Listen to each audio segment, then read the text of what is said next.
What is going on, everybody, and welcome back to the Underdog Podcast. Today, I will be going over my Week 6 picks. We will be going over every matchup from Thursday Night Football to our doubleheader this week on Monday Night Football, breaking down what these teams need to do in order to win this game. We'll be going over the lines, some betting advice, that type of stuff. Let's hope we can do better than we did last week. We went 6-8 last week, which is brutal. 9-6-1 in Week 4 and 6-10 in Week 3. So we're looking to get back in the positive column this week, but without further ado, let's get into this, starting off with our Thursday Night Football matchup between the New York Football Giants and the Philadelphia Eagles.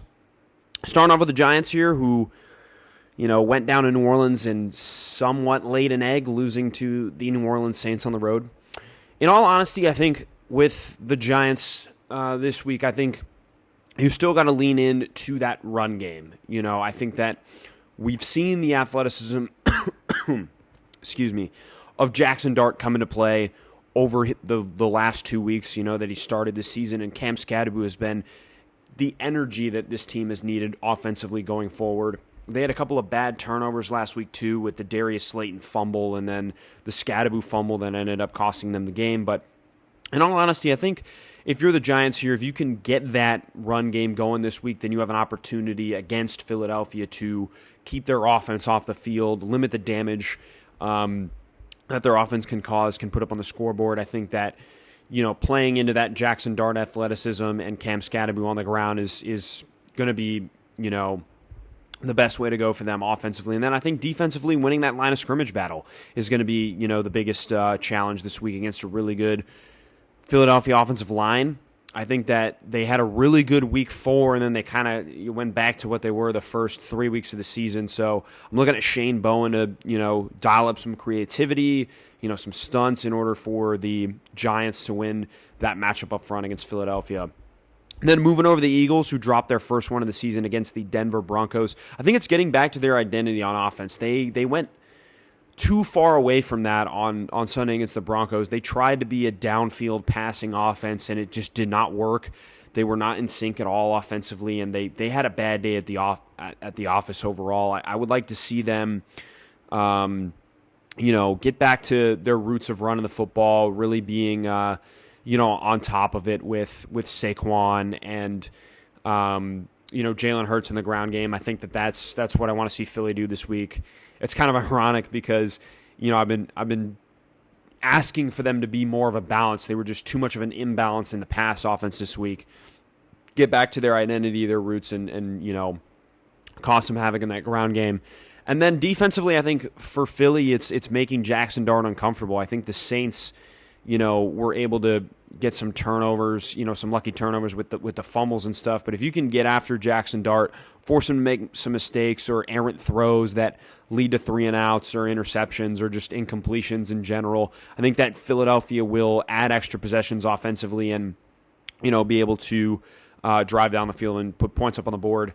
Looking at the line for this game, I think that Philadelphia is favored by 7.5. I like Philly to win this game by at least 10 points. I think that they're just the better team in this matchup, even going on the road to New York in a short week. I think both these teams are going to be pissed off. I think it's going to be a more competitive game than I think some people realize.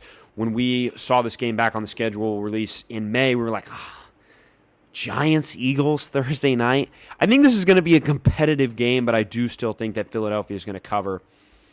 Moving on to our next matchup, we're going across the pond again for back-to-back weeks against in London.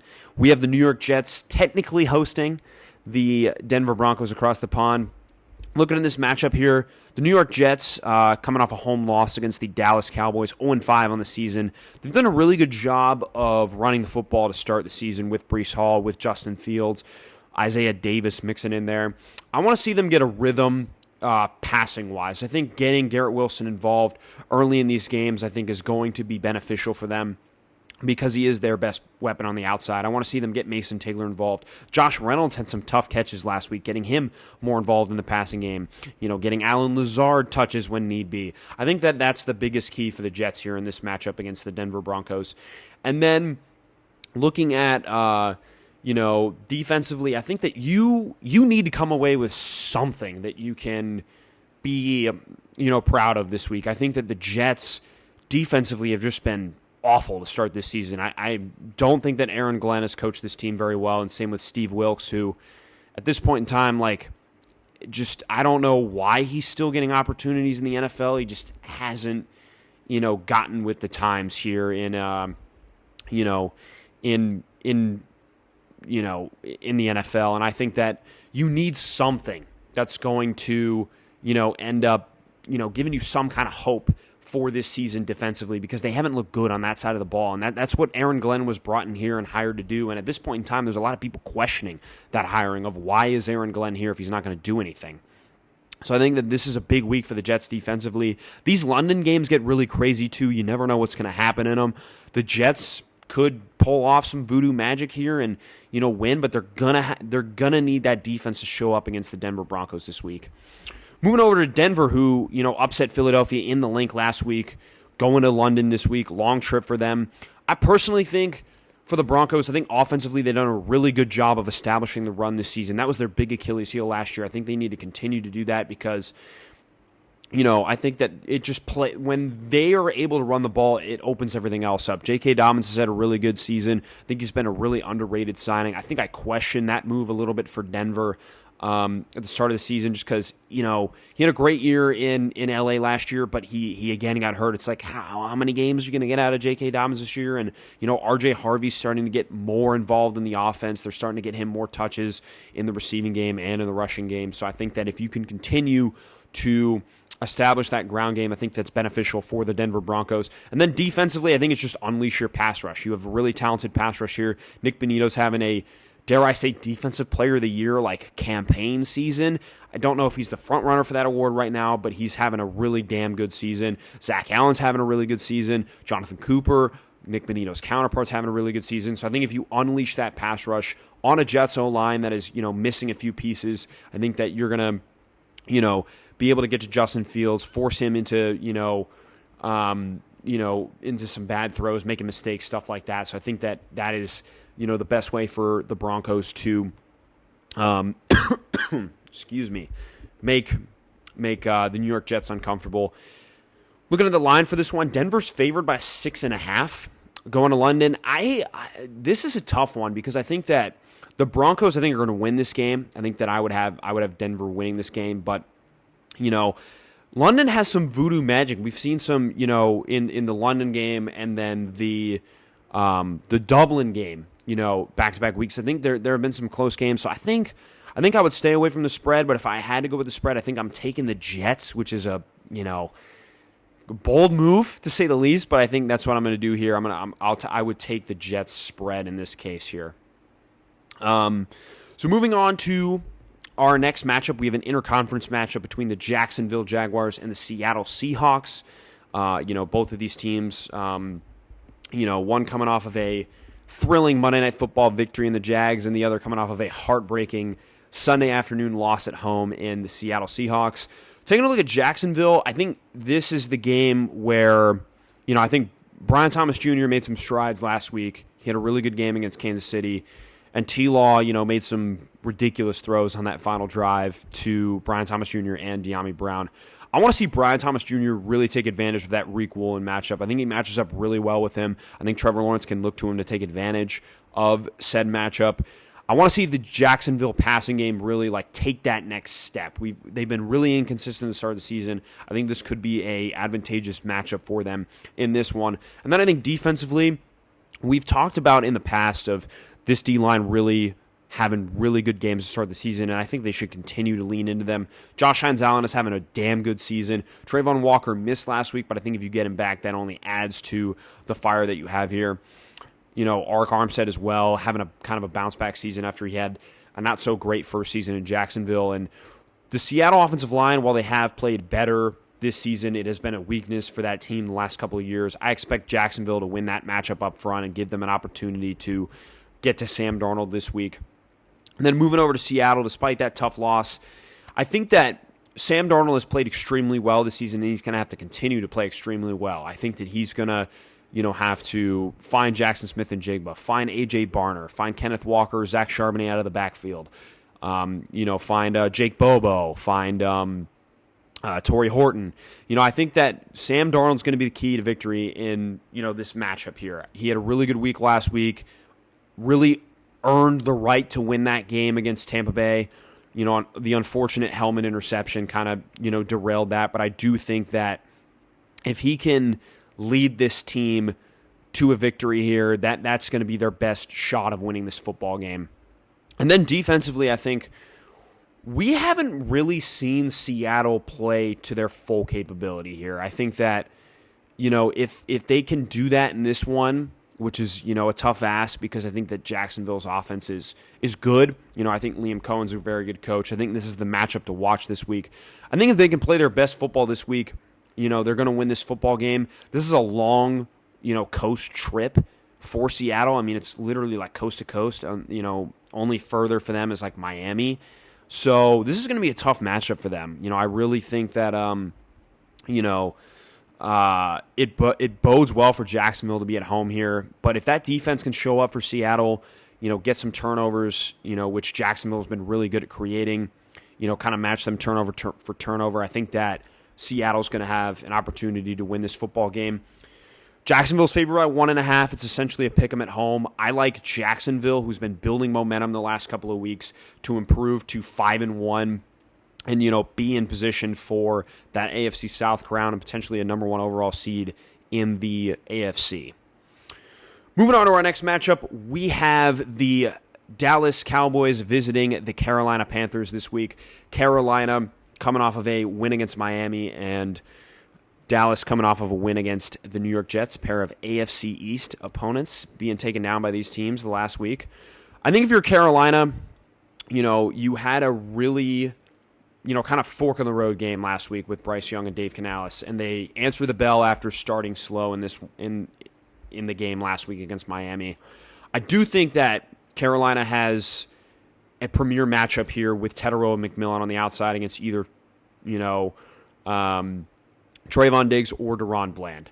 I think you have to take advantage of that matchup. This has to be Teterow and McMillan's coming out party. He's looked really good through the first 5 weeks of the season. I think that you have to feed him this week in order to, really take advantage of that poor secondary that Dallas has. I think that this is the opportunity to just say, Tet, go win us the football game this week. And I think that I would love to see them take advantage of those matchups on the outside. And then moving over to defensively, I think that Carolina has played above their talent this season. I think Ejiro Evero is a hell of a coach, man. Their defensive coordinator there in Carolina, and they've done a really good job of limiting the rushing attack this season. I think they need to continue to do that here. Javonte Williams has had success for Dallas this season. If you can limit that success for the Dallas Cowboys, running here in Charlotte, then I think that you change their whole landscape offensively. I think that Dallas this season, when they've been able to establish the run game, has had better offensive games than when they do not establish the run. Against Chicago was a great example. They couldn't really establish the run in that game, and they got beat at Soldier Field. So I think that this is the best way for Carolina to go about this.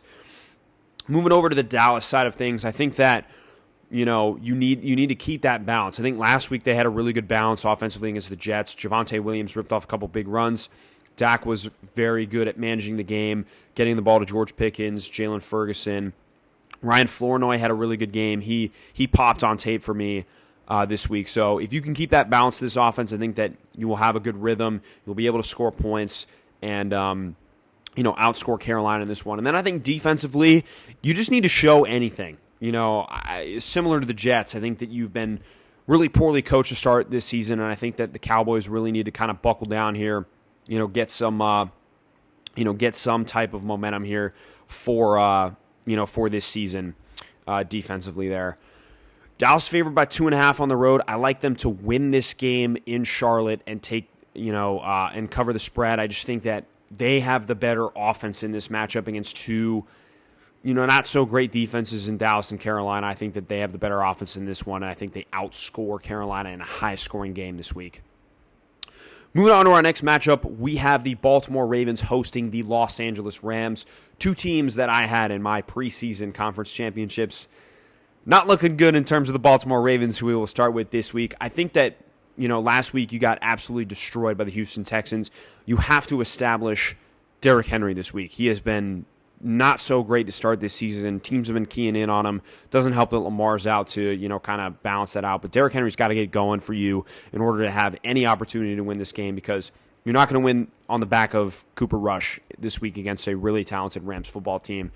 And then defensively, got to key in on Puka Nacua. I mean, he has been the best receiver by far to start this season in the National Football League, and you have to do something, anything that you can to stop him from taking over the game. And I don't know if the Ravens are capable of doing that with the injuries in the secondary. I think Kyle Hamilton on Puka would be a cinema watching that matchup, but I don't know if Kyle Hamilton is going to be available for this game. If that's the case, if he is available, then it gives them, a little bit of a, kind of neutralizer to Puka Nacua. If Kyle Hamilton's ready to go. If not, I think Puka's just going to dominate them, and that's, not going to be great for the Ravens' chances of winning this game. Moving over to the Rams side of things, who had a tough loss on Thursday Night Football, I really think that the Rams need to, start faster in this game. I think they had a really slow start in Thursday Night Football against the 49ers. If they can start faster, get the Ravens back on their heels, I think that's going to be advantageous for them in this matchup to really run away with this one. And defensively, I think you got to get after Cooper Rush, man. I mean, they were able to get after Mac Jones and Daniel Jones the past 2 weeks. I think if you can continue that trend, get after Cooper Rush, force him to make mistakes, I think that, that adds more possessions to you offensively and gives you a better chance of winning this football game. Looking at the line for this one, Rams are favored by 7.5 against the Baltimore Ravens.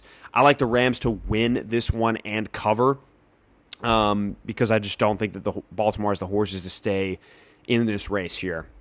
Moving on to our next matchup, we have the Pittsburgh Steelers hosting the Cleveland Browns.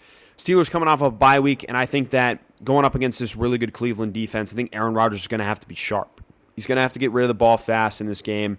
He's going to have to get the ball to DK Metcalf or, Pat Freiermuth, Jonnu Smith, Jalen Warren, whoever it may be, because Cleveland's pass rush is really, really good, and they have the advantage in the trenches in this matchup for sure.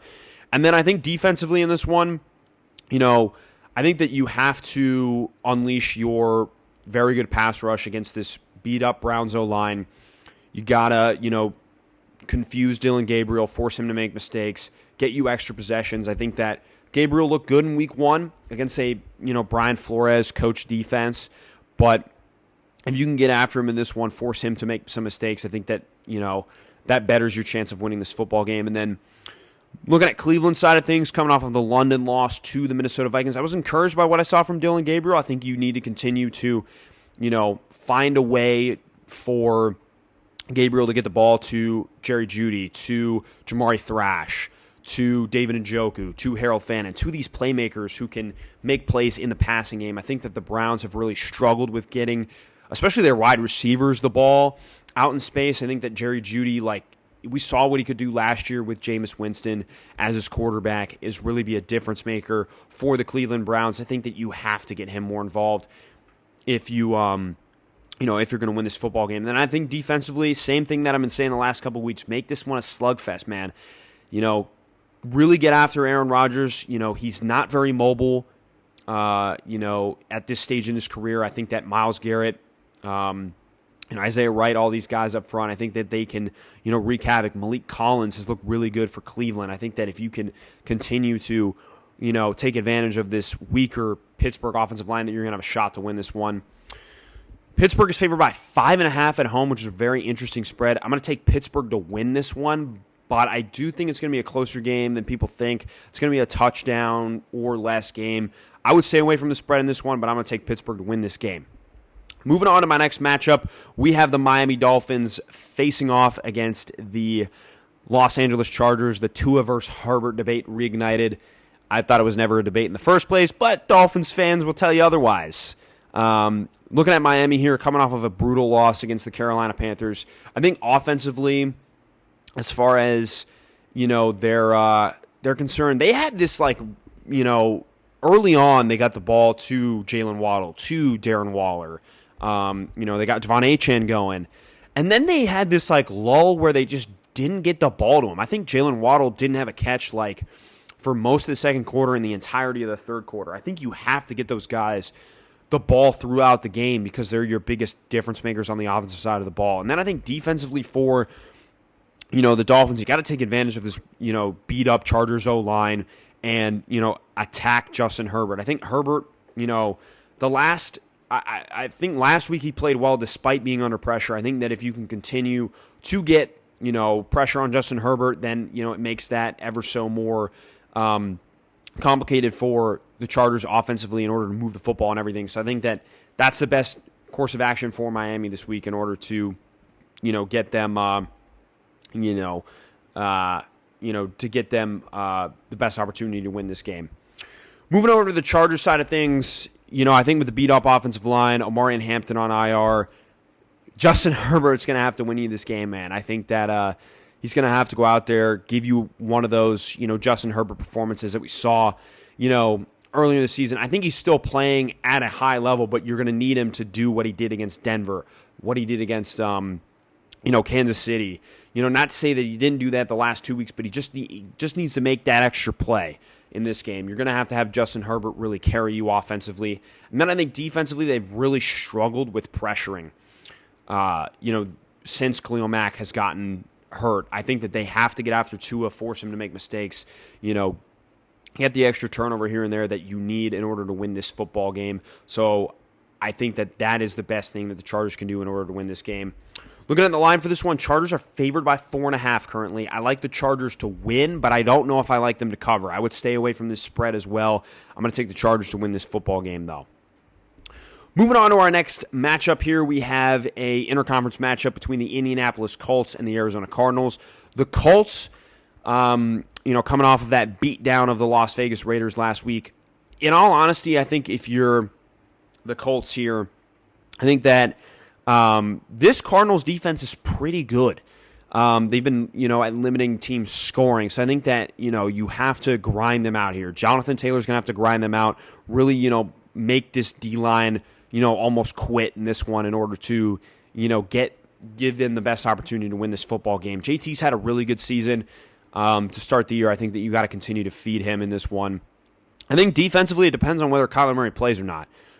He has not practiced yet this week, and it is trending towards him not playing. So I think defensively, whether it's Jacoby Brissett or Kyler Murray, this Cardinals offense has really not been consistent. I think that you have to, if it is Jacoby Brissett, I think you just got to, key in on, the run game, with Michael Carter and, Amari DiMercato and, force them to be a pass-first offense. And I think either way, you got to force them to be a pass-first offense, in my opinion, because, when the Cardinals get one-dimensional, they really get frantic and they just don't know how to handle it, I think, in my opinion. So that would be the case for me there. And Arizona side of things, like coming off of that loss to Tennessee, which was absolutely inexcusable, I think that if Kyler Murray doesn't play, I don't think they have a shot this week. I'm just going to be honest with you. Like, if Kyler Murray doesn't play, they're going to get the doors blown off of them this week, no matter what they do. So I think the key for the Cardinals, I think that their defense can keep them in this game because they've been really good at that bend, don't break style. But I don't think they have a shot of winning if Kyler Murray doesn't play this game, I'm going to be honest with you. The Colts are favored by 7.5 right now.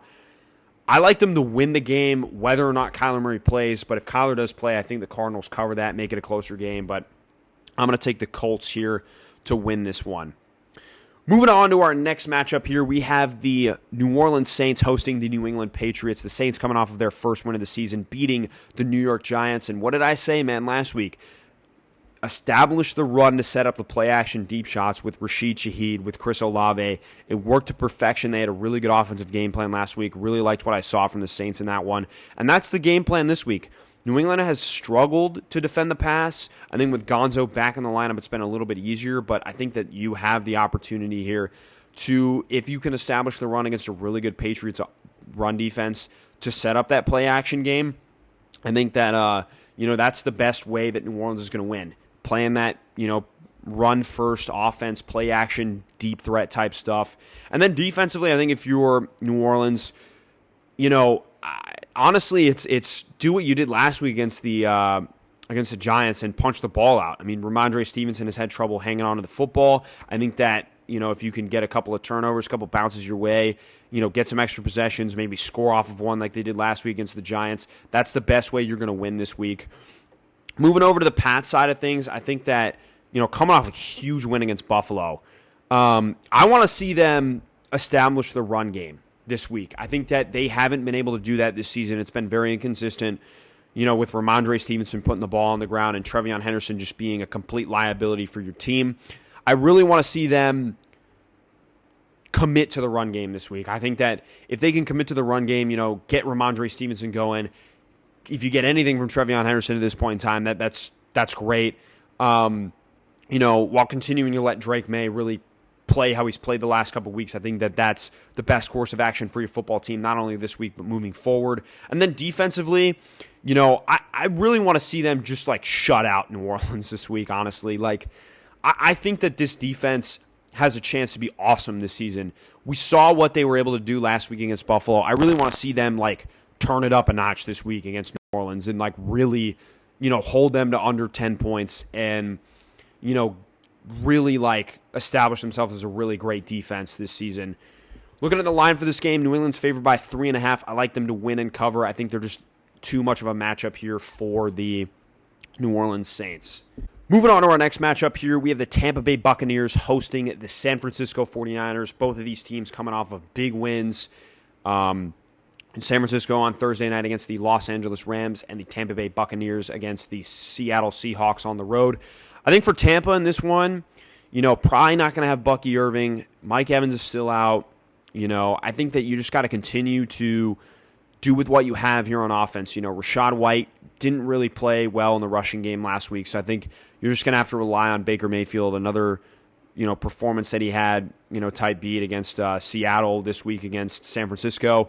I think you just got to rely on Baker Mayfield to continue to play at the high level that he has all season. And then I think defensively, if you're Tampa Bay here, depending on if Brock Purdy plays or not, it's probably going to be Mac Jones in this one, I think, from what I've heard. You got to pressure him. You got to force him to make mistakes here. I think the Rams, didn't do enough of that last week. They were able to get to him sometimes, but not often. I think that Tampa has the soldiers there to be able to get after Mac Jones. I think that that's going to be the biggest key for them in this one. And then San Francisco wise here, I think that it was a nostalgic performance for me as a Patriots fan. 2021, I remember the Mac Jones Kendrick Bourne connection, and that was it was a treat to see that again on Thursday Night Football. It really was. I'm happy for those guys. I've been a huge Kendrick Bourne fan ever since he was originally in San Francisco. Just always thought he's a really, really solid player. And Mac Jones, other than rookie season, second year, he'd brought a lot of frustration to me, but I always felt like Mac could be a capable quarterback if we just didn't screw up that situation so bad there in New England. So I think here the biggest key for San Francisco is, depending on who you have out there, is continue to let CMC be the engine to your offense and then, get the ball out fast. I think that Mac Jones has done a really good job of getting the ball out quick, getting it to his playmakers, letting them make plays after the catch.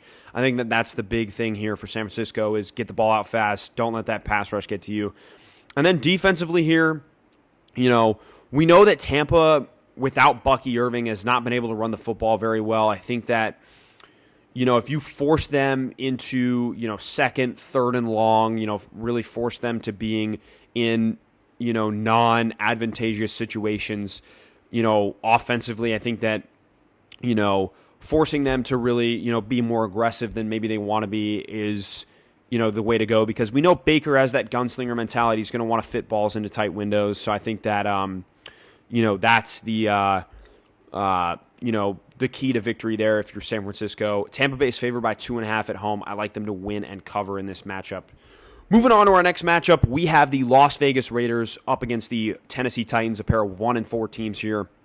For the Raiders, I think, trying to get back on the horse here, as they say this week, against the Tennessee Titans team that frankly isn't very good. They're also not very good. I understand the Raiders aren't very good either, but in this one, I want to see them dial back the aggression a little bit. I think Geno's been a little bit too aggressive this season, trying to rely too much on his arm talent. I want to see them really, dial back the aggression, and just get the ball, into the hands of their playmakers. Get the ball in the hands of Jacoby Myers, into the hands of Brock Bowers if he plays. Trey Tucker's had a really good year. Want to see him get the ball as well and really establish that run game with Ashton Genty that they have the last 2 weeks. Continue to do that here in this matchup against Tennessee because we know how good their pass rush is over there in Tennessee. And then defensively, I think that, in this one, like, I want to see them, play, play good football. I know that that's kind of like, kind of stupid, but they haven't played good football the last couple of weeks. It's been kind of just like Max Crosby or bust.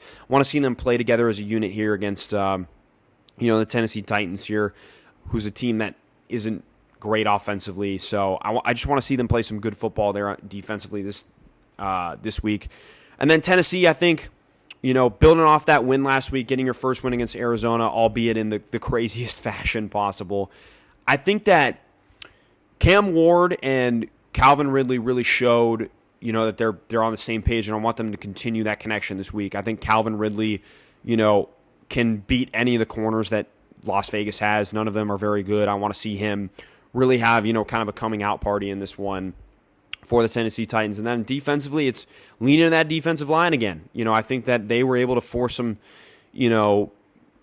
stops against Arizona last week that ultimately got them the football back to, put themselves in position to win that game. And I think that, that's the way that Tennessee's going to have to play this all season is leaning that defensive line, and hopefully that carries them to victory. Vegas is favored by 4.5 in this one. I like them to win this game and cover. I just think that this is the get-right week for Geno Smith and the Las Vegas Raiders. Moving on to our next matchup, we have the Green Bay Packers hosting the Cincinnati Bengals. The Packers coming off of a bye, and the Bengals coming off of a loss to the Detroit Lions. Green Bay coming out of the bye, I want to see them play in rhythm. I want to see them really get the ball to these playmakers on the outside. I want to see Matthew Golden involved. I want to see Romeo Doubs, Tucker Kraft involved. And I really want to see the Packers put up some points this week. Not let their foot off the gas, not do what they did against Cleveland and overlooking them. I want to see them blow out the Cincinnati Bengals this week because, frankly, it's just, a terrible matchup for the Cincinnati Bengals this week against the Packers. And then defensively, I think that you have a great matchup here, defensive line, offensive line for them. Micah Parsons should very well eat in this game. Rashawn Gary, Devontae Wyatt, all these guys. I want to see Green Bay get like 20 pressures as a collective unit in this one against a terrible Cincinnati offensive line. And then the Bengals, who are, I think, double-digit underdogs or 2-touchdown underdogs against the Packers this week. I honestly, like, if it's Flacco playing or Jake Browning, I just want to see them not turn the ball over as much. Really, like, they're probably not going to win this game, but if you don't turn the ball over on offense, it gives you a better opportunity to win this football game. And then defensively, I don't think they've played poorly in this stretch of games here, but I do think that, like, you're going to be outmatched against Green Bay. I want to see those corners compete, though. I think that they, if they can compete out there against those Packers wide receivers, then they have an opportunity of, making plays on the ball when the ball's thrown their way. I think that that's going to be the key for Cincinnati is if they can, compete out there on the outside. Like I said, Green Bay is a 2-touchdown favorite, and I like them to win in this one. Don't know about covering. They should cover, but, like, you never know. Green Bay, it could pull another Cleveland and make this game closer than it should be, but we'll see how this one plays out. Moving on to our Sunday Night Football matchup, we have the Kansas City Chiefs hosting the Detroit Lions, and Kansas City coming off of that Monday Night Football loss against the Jacksonville Jaguars. They did get the run game a little bit established here, but I didn't think Mahomes played great. I think in order for them to win this game, I think Mahomes is going to have to play the best game he has this season. Getting the ball to Xavier Worthy, getting the ball to Travis Kelce, Tyquan Thornton, by any means necessary. I think Mahomes is going to have to play the best game he has all season. And then I think defensively for Kansas City, I think that if you're going to stop Detroit on, on offense, I think you're going to have to get pressure with 4 because blitzing Jared Goff is not the move. He's been one of the best quarterbacks against the blitz all season. I think that you're going to have to get there with 4 as much as possible and then play coverage on the back end and, force Goff to, throw it into a bad matchup here and there. Moving over to Detroit side of things, coming off that victory, like I said, against Cincinnati.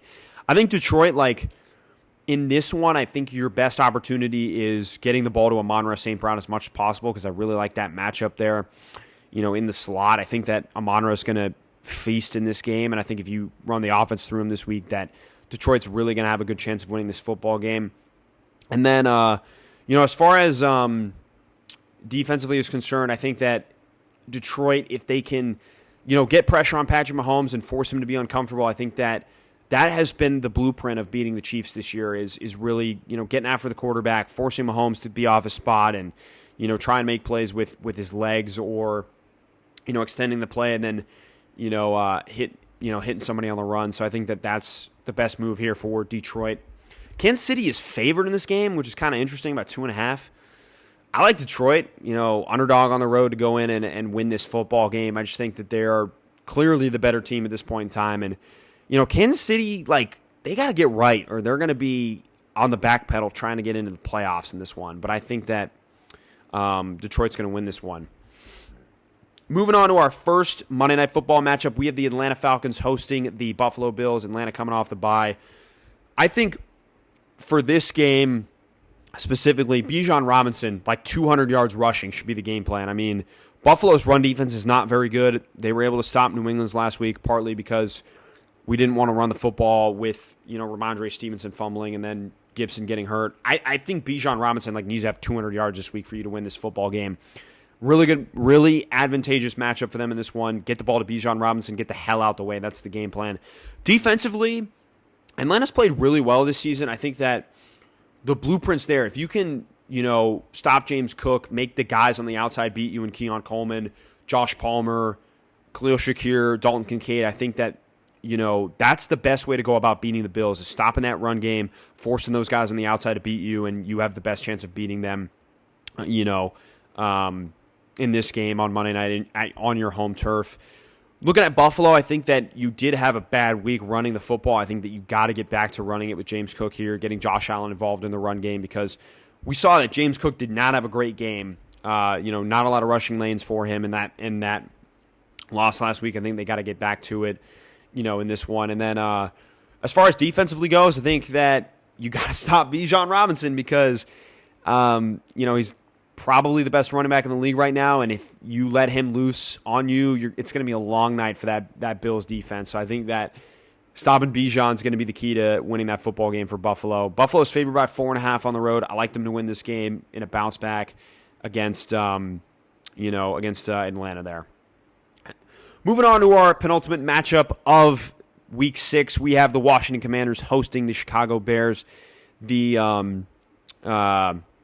Washington Commanders coming off of a win against the drawing a blank.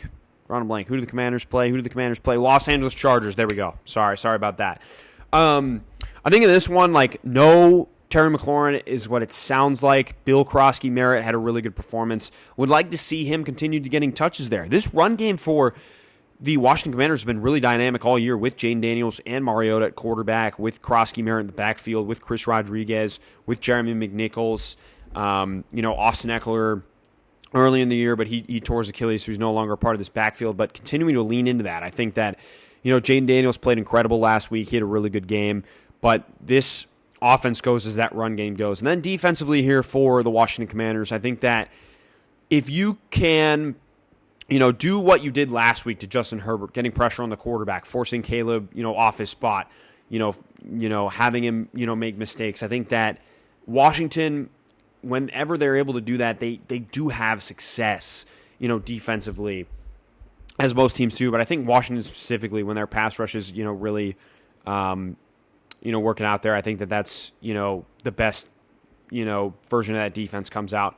And then Chicago coming off the bye this week, I do think that, offensively, I want to see, them out of the bye week really crisp. I think that, you've had, 2 weeks to kind of hone in on this game plan here with Ben Johnson, and Caleb Williams, DeAndre Swift, Rome Odunze, DJ Moore, the whole crew. Really want to see them look crisp on offense this week. And then I think defensively, Dennis Allen's unit hasn't played up to par this week. I think that if they can limit that run game, and force them to be a pass-first offense with the Commanders here, with most likely no Terry McLaurin, I think that you have the advantage in that matchup on the outside. I think that, they're finally going to get Kyler Gordon back, and despite not having Jalen Johnson, they do have Tyreek Stevenson out there, who I think can limit Debo's production out there. So I think that would be my focus for the Bears this week. Washington's favored by 4.5 at home. I think I'm going to take Washington to win this one. I think it's going to be a close game, though. 3-point game. I think they get it done, though, this week against the Chicago Bears.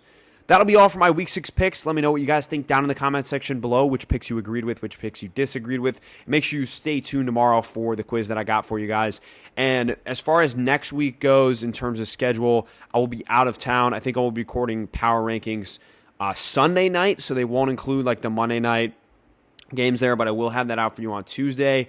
I might record picks, and I'll have a quiz up for you on Friday, but I will be out of town next week, so I'll try and get all that up for you guys. But anyways, guys, I hope you have a great time watching the game tonight, and peace.